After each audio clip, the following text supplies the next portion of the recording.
So hello friends, welcome back to my channel Luxo Learning Academy. So আজি এই ভিডিওটোৰ মাধ্যমেৰে আজি আমি আপোনালোকক জনাম আপোনালোকে আসাম পুলিচ এছআই আৰু যদি প্ৰিপাৰেশ্যন কৰি আছে তেতিয়াহ'লে তাৰ কাৰণে এলিজিবিলিটি ক্ৰাইটেৰিয়া কি হয়, আপোনাৰ ডকুমেণ্টছ কি লাগিব, লগতে আপোনালোকে কেনেধৰণে এপ্লাই কৰিব পাৰে বা আগন্তুক কিমান পোষ্ট খালী হ'ব পাৰে তাৰ বিষয়ে আমি এই ভিডিওটোৰ মাধ্যমেৰে আলোচনা কৰিম। প্ৰথমতে আমি যদি প্ৰিভিয়াছ ইয়াৰ আমি চাওঁ, প্ৰিভিয়াছ ইয়াৰ আপোনাৰ যোৱা বছৰ 144 টোটেল পোষ্ট আছিল আপোনাৰ, য'ৰ সেইটো আপোনাৰ হৈ গ'ল, PET PST হৈ গ'ল, মেডিকেল হৈ গ'ল,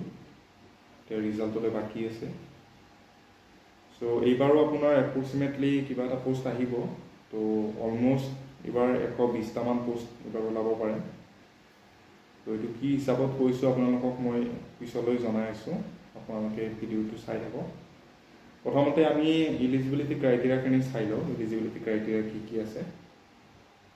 তো প্ৰথমতে আমি ইণ্ডিয়ান নেশ্যনেলিটি আপোনাৰ ইণ্ডিয়ান হ'ব লাগিব, আপোনালোকে ইণ্ডিয়ান চিটিজেন হ'ব লাগিব, আৰু পাৰ্মানেণ্ট ৰেচিডেণ্ট অফ আসাম, আপোনালোক অসমৰ পাৰ্মানেণ্ট ৰেচিডেণ্ট হ'ব লাগিব। আপোনালোকে অসমীয়া ক'ব পাৰিব লাগিব, অসমীয়াত কথা পাতিব পাৰিব লাগিব, লগতে অসমত আপোনালোকে 20 বছৰৰ ওপৰত অসমত থাকিব লাগিব, অ'কে। আৰু অসমীয়া ক'ব পৰাটো এইটো মেণ্ডেটৰী। লগতে আপোনালোকে এমপ্লয়মেণ্ট এক্সচেঞ্জত আপোনালোকৰ ৰেজিষ্ট্ৰেশ্যন থাকিব লাগিব, তেতিয়া আপোনালোকে এপ্লাই কৰিব পাৰিব। অসমৰ যিটো আমাৰ এমপ্লয়মেণ্ট এক্সচেঞ্জ ৰেজিষ্ট্ৰেশ্যন যিটো পৰ্টেল আছে, তাত আপোনালোকে গৈ কিনে ৰেজিষ্ট্ৰেশ্যন কৰি ল'ব পাৰে। Candidate must speak Assamese or any other state language friendly, মানে আপোনালোকে ধৰি লওক অসমীয়াৰ উপৰিও আপোনালোকে বড়ো, বেংগলীও আমাৰ অসমত যিহেতু চলে, বেংগলীও আপোনালোকে ক'ব পাৰে যদি আপোনালোকে এপ্লাই কৰিব পাৰিব। মষ্টলি আপোনাৰ কি হয়, বড়ো আৰু অসমীয়া এইখিনিয়ে চলে, বেংগলীটো খুব কমেই আহে ইয়াতে। এইজৰ ক্ষেত্ৰত যদি আমি চাওঁ, আপোনালোকৰ মিনিমাম এজ 20 ইয়াৰ্ছ আপোনালোকৰ হ'ব লাগিব, গ্ৰেজুৱেশ্যন কমপ্লিট হ'ব লাগিব এডুকেশ্যনৰ ক্ষেত্ৰত। গ্ৰেজুৱেশ্যন আপোনালোকে যদি কমপ্লিট কৰিছে আপোনালোকে এপ্লাই কৰিব পাৰিব। আপ টু আপোনাৰ যদি আমাৰ মিনিমাম চাওঁ 20 ইয়াৰ্ছ এণ্ড মেক্সিমাম যদি চাওঁ 26 ইয়াৰ্ছ, অ'কে। আৰু 26 ইয়াৰ আমাৰ যোৱা বছৰ দিছিলে 26 ইয়াৰ্ছলৈকে আপোনাৰ AB এণ্ড UB দুটাতে। এইবাৰ কিন্তু সেইটো নহয়, এইবাৰ 2 বছৰ UBত আপোনাৰ 26 থাকিব, কিন্তু ABত 24 ইয়াৰ্ছ থাকিব, অ'কে। ABত 24 ইয়াৰ্ছ, ABত 24 ইয়াৰ্ছ আপোনাৰ মেক্সিমাম এজ হ'ব। যোৱা বছৰ 2টা বছৰ আপোনাৰ ৰিলেক্সেশ্যন দিয়া গৈছিল, এই বছৰ নহ'ব এইটো আপোনাৰ। লগতে তাৰ ওপৰত 26 ইয়াৰ্ছ মেক্সিমাম, তাৰ ওপৰত আপোনাৰ এজ ৰিলেক্সেশ্যন থাকিব। OBCৰ কাৰণে 3 বছৰ থাকিব, লগতে SC STৰ কাৰণে 5 বছৰ এজ ৰিলেক্সেশ্যন থাকিব। এডুকেশ্যন আপোনালোকে গ্ৰেজুৱেশ্যন যিকোনো ষ্ট্ৰীমৰ পৰা গ্ৰেজুৱেশ্যন কৰিছে যদি আপোনালোকে এপ্লাই কৰিব পাৰিব, ঠিক আছে। ফিজিকেল ষ্টেণ্ডাৰ্ড আপোনালোকে হাইট যদি আমি চাওঁ, মিনিমাম হাইট আমি যদি চাওঁ, প্ৰথমতে আমি মেল কেণ্ডিডেটৰ কথা কৈছোঁ। তো জেনেৰেল, OBC, MOBC আৰু SCৰ কাৰণে য'ত মিনিমাম হাইট হয় 162.56 চেণ্টিমিটাৰ, অ'কে। 162.56 চেণ্টিমিটাৰ আপোনালোকে নোট কৰি লওক এইখিনি। লগতে ST প্লেইন আৰু ST হিল এই দুটাৰ কাৰণে 160.02 চেণ্টিমিটাৰ, অ'কে। 160 চেণ্টিমিটাৰ ধৰিব পাৰে আপোনালোকে, অ'কে, মেল কেণ্ডিডেটৰ কাৰণে। তো আমি ফিমেলৰ ক্ষেত্ৰত এইবাৰ কৈছোঁ, ফিমেলৰ হাইট যদি আমি চাওঁ minimum 154.94 centimetre for general, OBC, MOBC and SCৰ কাৰণে। আৰু যদি আমি ST প্লেইন এণ্ড ST হিলৰ কথা চাওঁ, ST হিল আৰু ST প্লেইনৰ অকণমান হাইটটো কম হ'লেও কথা নাই, 152.40 চেণ্টিমিটাৰ, ঠিক আছে। ST হিল আৰু ST প্লেইনৰ কাৰণে বহুখিনি সুবিধাই তেওঁলোকে পায়। আৰু চেষ্টৰ ক্ষেত্ৰত যদি আমি চাওঁ, বুকুৰ ক্ষেত্ৰত যদি আমি চাওঁ, তেতিয়াহ'লে অনলি ফৰ মেল কেণ্ডিডেটৰ এইটো চোৱা যায়। তো মেল কেণ্ডিডেটৰ ক্ষেত্ৰত যদি আমি চাওঁ, নৰ্মেল আপোনালোকৰ 80 চেণ্টিমিটাৰ হ'ব লাগিব। আপোনালোকে যেতিয়া নুফুলোৱাকৈ আপোনালোকৰ 80 চেণ্টিমিটাৰ বুকু আপোনালোকৰ থাকিব লাগিব। আৰু যদি এক্সপেণ্ডেড আপোনালোকে যেতিয়া ফুলাব বুকু 85 চেণ্টিমিটাৰ আপোনালোকৰ হ'ব লাগিব। আৰু এইটো general, OBC, MOBC and ST প্লেইনৰ কাৰণে, ঠিক আছে। আৰু ST হিলৰ কাৰণেতো বেলেগ, বাকীখিনি আপোনাৰ চেমে থাকিব। ST হিলৰ কাৰণে 78 চেণ্টিমিটাৰ নৰ্মেল থাকিব আৰু এক্সপেণ্ডেড থাকিব 83 চেণ্টিমিটাৰ, ঠিক আছে। তাৰপিছত মেডিকেল ষ্টেণ্ডাৰ্ড আমি যদি চাওঁ, আপোনালোকৰ ভিজন যিটো ডিষ্টেঞ্চ আপোনাৰ এইটো 6/6 হ'ব লাগিব আৰু বা 6/6 পৰা 6/9 আপোনালোকৰ হ'ব লাগিব ঠিক আছে আপোনাৰ যিটো চকুৰ ভিজন দেখা যিটো শক্তি 6/6 বা 6/9 ভিতৰত হ'ব লাগিব ওকে হাউ টু এপ্লাই আপোনালোকে SLPRB ৱেবছাইটত গৈ কিনে এপ্লাই কৰিব পাৰে এইটো আপোনালোকে সকলোৱে জানে তাত ৰেজিষ্টাৰ কৰি ল'ব লাগিব তাৰপিছত আপোনালোকে এপ্লাই কৰিব পাৰিব এপ্লাই কৰিবলৈ কি লাগিব পাছপোৰ্ট সাইজ ফটো লাগিব আপোনালোকৰ গ্ৰেজুৱেশ্যনৰ যি মাৰ্কশ্বিট চাৰ্টিফিকেট এইবোৰ লাগিব আপোনাৰ মেট্ৰিকৰ এডমিট কাৰ্ড লাগিব বাৰ্থ চাৰ্টিফিকেট লাগিব আপোনালোকৰ এইটো এজ প্ৰুফৰ কাৰণে আমাক মেণ্ডেটৰী হয় বাৰ্থ চাৰ্টিফিকেট নহ'লে এডমিট কাৰ্ড ঠিক আছে এইটা মেণ্ডেটৰী লাগিব এইটা সিগনেচাৰ আপোনালোকৰ হোৱাইট পেপাৰত সিগনেচাৰ এটা লাগিব ব্লেক কালাৰৰ পেনেদি কৰিলে ভাল হয় এইটো ফুটি উঠে ধুনীয়াকৈ স্পষ্ট হৈ উঠে তো ডকুমেণ্টছ আমাৰ এইখিনি certificate of proof of age মানে এডমিট কাৰ্ড বা birth certificate HSLC admit card বা বাৰ্থ চাৰ্টিফিকেট হ'ব লাগিব পাছ চাৰ্টিফিকেট লাগিব আপোনাৰ গ্ৰেজুৱেশ্যন BA BSc BCom যি কৰিছে আপুনি পাছ চাৰ্টিফিকেট লাগিব মাৰ্কশ্বিট লাগিব আপোনালোকৰ এমপ্লয়মেণ্ট এক্সচেঞ্জ ৰেজিষ্ট্ৰেশ্যন কাৰ্ডখন লাগিব আপোনালোকৰ চাৰ্টিফিকেট অফ কেষ্ট যদি আপুনি OBC MOBC SC ST তেতিয়াহ'লে আপোনালোকৰ কেষ্ট চাৰ্টিফিকেট লাগিব NCC যদি আপোনালোকে NCC কোঠাৰ পৰা হয় NCC আপোনাৰ চাৰ্টিফিকেট লাগিব এইখিনি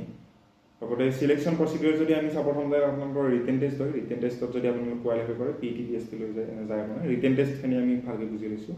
তো ৰিটেন টেষ্ট আপোনালোকৰ 100 মাৰ্কছৰ হয় 100টা কুৱেশ্যন থাকে য'ত আপোনাৰ এটা কুৱেশ্যন 1 নম্বৰকৈ থাকে আৰু যদি আপুনি এটা কুৱেশ্যন ভুল কৰে হাফ নম্বৰ কটা যায় মানে 1/2 ইয়াত নিগেটিভ মাৰ্কিং আছে যদি আপুনি এটা কুৱেশ্যন ভুল কৰে তেতিয়াহ'লে আপোনালোকৰ হাফ নম্বৰ কটা যাব যদি আপুনি দুটা কুৱেশ্যন ভুল কৰে তেতিয়াহ'লে এটা শুদ্ধ কুৱেশ্যনৰ এনচাৰ আপোনালোকৰ কাটা যাব ঠিক আছে আপোনালোকে ধৰি লওক 10টা কুৱেশ্যন কৰিছে 10টা কুৱেশ্যনৰ আপোনালোকৰ 5টা ভুল হৈ গ'ল 4টা ভুল হৈ গ'ল তো আপোনালোকৰ কিমান কাটা যাব 2 নম্বৰ কাটা যাব আপোনালোকে পালে কিমান 6 নম্বৰৰ ভিতৰত 2 নম্বৰ কাটা গ'লে আপোনালোকে পালে 4 ওকে ঠিক আছে তো তাৰপিছত ৰিটেন এক্সামৰ লেংগুৱেজ কি হ'ব লেংগুৱেজ আপোনালোকে ইংলিছ আছামিজ বড়ো বেংগলী এই 4টা ভাষাত আহিব ইংলিছ আছামিজ বড়ো এণ্ড বেংগলী এই 4টা ভাষাত আহে এই 4টা ভাষাত আপোনালোকে এটেণ্ড কৰিব পাৰিব আৰু তাৰপিছত আমি সাম ডকুমেণ্টছ টু বি সাবমিটেড হয় না ঠিক আছে তাৰপিছত আপোনালোকৰ যদি আপোনালোকে ৰিটেন এক্সাম ক্লিয়াৰ কৰে তাৰপিছত আপোনালোকৰ PET আৰু PST হ'ব আপোনালোকৰ য'ত আপোনালোকৰ ডকুমেণ্টছ ভেৰিফিকেশ্যন হয় মেডিকেল হয় গোটেইখিনি একেলগে হৈ যায় তো ডকুমেণ্টছ ভেৰিফিকেশ্যন PET PST এইবোৰ হয় তো ফিজিকেল ইফিচিয়েঞ্চি টেষ্টত আপোনালোকৰ 40 মাৰ্কছ থাকে ঠিক আছে ফিজিকেল মেজাৰমেণ্ট টেষ্টত আপোনালোকৰ মাৰ্কছ নাথাকে আপোনালোকৰ তাত আপোনালোকৰ চেষ্ট হাইট এইবোৰ জোখা হয় কিমান ওজন আছে এইবোৰ জোখা হয় বাকি ফিজিকেল যেটো ইফিচিয়েঞ্চি টেষ্ট হয় তাত আপোনালোকৰ থাকিব 40 মাৰ্কছ থাকে টোটাল ঠিক আছে 40 মাৰ্কছ এটো ইবিৰ কাৰণে ঠিক আছে ইবিৰ কাৰণে আমাৰ বেলেগ কৰি থাকে আৰু যদি আমি চাও আপোনালোকৰ 16 মিটাৰ ৰানিং হয় আপোনালোকৰ ইফিচিয়েঞ্চি টেষ্টত 16 মিটাৰ ৰানিঙত আপোনালোকৰ এটো মেলৰ কাৰণে মেল ক্যান্ডিডেটৰ কাৰণে আৰু ফিমেল ক্যান্ডিডেটৰ কাৰণে 800 মিটাৰ ৰানিং হয় ঠিক আছে লং জাম্প হয় আপোনালোকৰ মেল ক্যান্ডিডেটৰ কাৰণে 335 সেন্টিমিটাৰ আৰু ফিমেলৰ কাৰণে 244 সেন্টিমিটাৰ ঠিক আছে তিনিটা চান্স আপোনালোকক দিয়া হয় তিনিটা চান্সত আপোনালোকে যিটো আটাইতকৈ ভাল আপোনালোকে জাম্প কৰে সো সেইটোৱে আপোনালোকক ৰাখি দিয়া হয় মেল ক্যান্ডিডেটৰ ক্ষেত্ৰত যদি আমি চাওঁ আপোনালোকৰ ৰেচৰ কাৰণে ৰানিঙৰ কাৰণে আপোনালোকৰ 16 মিটাৰ আপোনালোকৰ ৰানিং হয় যাৰ কাৰণে আপোনালোকক সময় দিয়া হয় 450 সেকেন্ড ঠিক আছে 450 সেকেন্ড আপোনালোকক সময় দিয়া হয় লং জাম্প আপোনালোকৰ হয় 335 সেন্টিমিটাৰ যাৰ কাৰণে আপোনালোকক তিনিটা চান্স দিয়া হয় যেটো আপোনালোকৰ ভাল হয় বেষ্ট হয় এইটো আপোনালোকক ৰাখি দিয়া হয় ঠিক আছে তাৰ পিছত যদি আমি চাওঁ আপোনালোকৰ ৰানিঙত মাৰ্কছৰ কথা তো ৰানিঙত আপোনালোকৰ মাৰ্কছ থাকিব 20 মাৰ্কছ থাকিব যদি আপুনি 300 সেকেন্ডৰ ভিতৰত আপোনালোকে কোৱালিফাই কৰিব পাৰে তেতিয়াহ'লে 20 মাৰ্কছ পাব আপোনালোকে আৰু বাকি আপোনাৰ সেকেন্ড বাই সেকেন্ড যদি আপোনালোকৰ কমিছে মাৰ্কছ কমি যাব ঠিক আছে আৰু আমি এটো লং জাম্পৰ ক্ষেত্ৰটো কম যদি আপোনালোকে বেছিকৈ দীঘলীয়া জাম্প মাৰিব পাৰে তেতিয়াহ'লে আপোনালোকৰ মাৰ্কছটো বেছি পাব ইয়াতো মাৰ্কছ আছে আপোনালোকৰ 20 টোটেল মাৰ্কছ কিমান হ'ল আপোনাৰ 40 ৰানিঙত 20 আৰু লং জাম্পত 40 মাৰ্কছ ঠিক আছে ৰিটেনৰ বাহিৰে আমাৰ এছআই সকলে কি হয় মানে মই ৰিটেনতো ভাল মাৰ্কছ কেৰি কৰে কিন্তু আপোনালোকৰ মেইন ফান্ডাটো ইয়াতে থাকে সো ইয়াতে মানে ফেল কৰি দিয়ে আৰু মেক্সিমাম মানে এছআই সকলৰ মানে এইটোৱে হয় তো তেওঁলোকে মানে ৰানিং বা ফিজিকেলত ইমান এটা ভাল নহয় আৰু আমাৰ 800 মিটাৰ ৰানিং হয় আপোনালোকৰ ফিমেলৰ কাৰণে ফিমেল ক্যান্ডিডেটৰ কাৰণে আপোনালোকৰ 20 মাৰ্কছ থাকে 160 সেকেন্ড আপোনালোকে যদি কমপ্লিট কৰিব পাৰে 160 সেকেন্ডত 800 মিটাৰ তেতিয়াহ'লে আমি 20 মাৰ্কছ পাব ঠিক আছে ফিমেলৰ কাৰণে এইটো কৰিছোঁ আৰু লং জাম্পতো ঠিক তেনেদৰে আপোনাৰ 20 মাৰ্কছ 20 40 মাৰ্কছ ফিমেলৰ কাৰণে আপোনাৰ 244 সেন্টিমিটাৰ যদি আপোনালোকে কৰিব পাৰে আপোনালোকে 10 মাৰ্কছ পাব আৰু যদি আপোনালোকে 389 সেন্টিমিটাৰ আপোনাৰ লং জাম্প কৰিব পাৰে 20 মাৰ্কছ পাব ঠিক আছে আৰু এনচিচি কোটা সকলকো নাম্বাৰ দিয়া হয় এনচিচি সি সাৰ্টিফিকেট থকালৈকে আপোনাৰ 5 মাৰ্কছ আপোনাক দিয়া হয় বি সাৰ্টিফিকেটৰ কাৰণে 3 মাৰ্কছ আৰু এ সাৰ্টিফিকেটৰ কাৰণে 2 মাৰ্কছ আপোনাক দিয়া হয়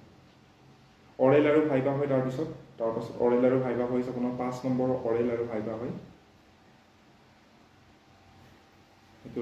লাষ্টত আপোনাৰ অৰেল আৰু ভাইভা হয় প্ৰথমতে আপোনালোকৰ ৰিটেন হয় ৰিটেন আপোনালোকে কোৱালিফাই কৰিলে লগত তাৰপিছত আপোনালোকৰ ফিজিকেল হ'ব মেডিকেল হ'ব ডিডি হ'ব ডকুমেণ্ট ভেৰিফিকেশ্যন তাৰপিছত লাষ্টত আপোনাৰ আকৌ এটা মেৰিট লিষ্ট ওলায় যিটোত আপোনালোক অৰেল আৰু ভাইভালৈ মাতে অৰেল আৰু ভাইভা হৈ যায় ফাইনেল মেৰিট লিষ্ট আপোনাৰ কিহৰ ওপৰত ডিপেণ্ড কৰে ৰিটেন টেষ্টত আপোনাৰ 100 মাৰ্কছ থাকে ফিজিকেল এফিচিয়েঞ্চি টেষ্টত আপোনাৰ 40 মাৰ্কছ থাকে এনচিচি যদি আপোনালোকৰ আছে 5 নম্বৰ আপোনাৰ 5 আপ টু 5 লৈকে আপোনালোক পাব পাৰে অৰেল আৰু ভাইভাত 5 নম্বৰ থাকে চ' নৰ্মেলি যদি আপুনি এনে ধৰে আৰু আপুনি এনচিচিত বাহিৰে যদি আপুনি ধৰে 145 মাৰ্কছ টোটেল আৰু যদি এনচিচিক ধৰি কিনে হয় তেতিয়াহ'লে 150 মাৰ্কছ টোটেল ঠিক আছে আৰু এইটো আপোনালোকৰ কি হয় ৰিটেনত আপোনালোকৰ মিনিমাম 75 আপোনালোকে কৰিব ট্ৰাই কৰিব তেতিয়া আপোনালোকে ৰিটেন কোৱালিফাই কৰিব পাৰে 100ৰ ভিতৰত আপোনালোকে 75 লাগিবই ৰিটেন কোৱালিফাই কৰাৰ কাৰণে এইবাৰ অৱশ্যে অকণমান কম গৈছে কাটত কিন্তু ৰিটেন কোৱালিফাই কৰাৰ কাৰণে আপোনালোকে ট্ৰাই কৰিব 75 কৰা যাতে আপোনালোকে মাৰ্কছ কেৰি কৰে তেতিয়া আপোনালোকৰ চিলেকশ্যনত সহজ হৈ যাব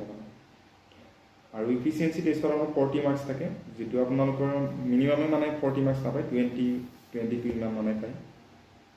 আৰু যদি আমি চাওঁ টোটেল মাৰ্কছত যদি আমি চাওঁ তো ফাইনেল মেৰিট লিষ্টত আপোনালোকৰ টোটেল আপোনালোকৰ যদি 110ৰ ভিতৰত 10ৰ ওপৰত যদি ৰাখে 110 বা 107ৰ ওপৰত যদি ৰাখে আপোনালোকৰ ফাইনেল মেৰিট লিষ্টত নাম অহাৰ সম্ভাৱনা বাঢ়ি যায় খুব চ' এইখিনিয়ে আছিল কিবা যদি আৰু নজনা থাকে তেতিয়াহ'লে আপোনালোকে কমেণ্টছ কৰিব মই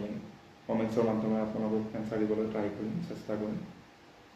লগতে চেনেলটোত যদি আপোনালোকে নতুন তেতিয়াহ'লে ছাবস্ক্ৰাইব কৰি ৰাখিব এনেকুৱা ধৰণৰ ভিডিঅ'ৰ কাৰণে মই আজি ভালকৈ আপোনালোকক ভিডিঅ' কৰা নহ'ল ইয়াৰ যিটো আমি মানে গোটেই ডিটেইলছত মই আপোনালোকক দেখুৱাই কিনে লিখি দেখুৱাই কিনে আপোনালোকক ভিডিঅ' বনাম কিন্তু আজি মোৰ হাতত সময় যথেষ্ট কম তো যাৰ কাৰণে আপোনালোকক মই এনেকৈ আপোনালোকক নৰ্মেলি অকণমান কৈ দিছোঁ ইয়াৰ পিছত মই আপোনালোকক ধুনীয়াকৈ আপোনাৰ লিখি কিনে বুজাই দিম গোটেইখিনি ডিটেইলছ চ' আপোনালোকে চেনেলটো ছাবস্ক্ৰাইব কৰি ৰাখিব লাইক কৰিব ভিডিঅ'টো যদি আপোনাক ভাল পাইছে লগতে আপোনাক যিটো নটিফিকেশ্যন বটন আছে সেইটো অন কৰি ৰাখিব যাতে আপোনালোকে আহিব লগা ভিডিঅ'সমূহৰ নটিফিকেশ্যন আপোনালোকে পাই থাকে ঠিক আছে থেংক ইউ লগ পাম আকৌ নেক্সট এটা ভিডিঅ' আজিলৈ সামৰিছোঁ ধন্যবাদ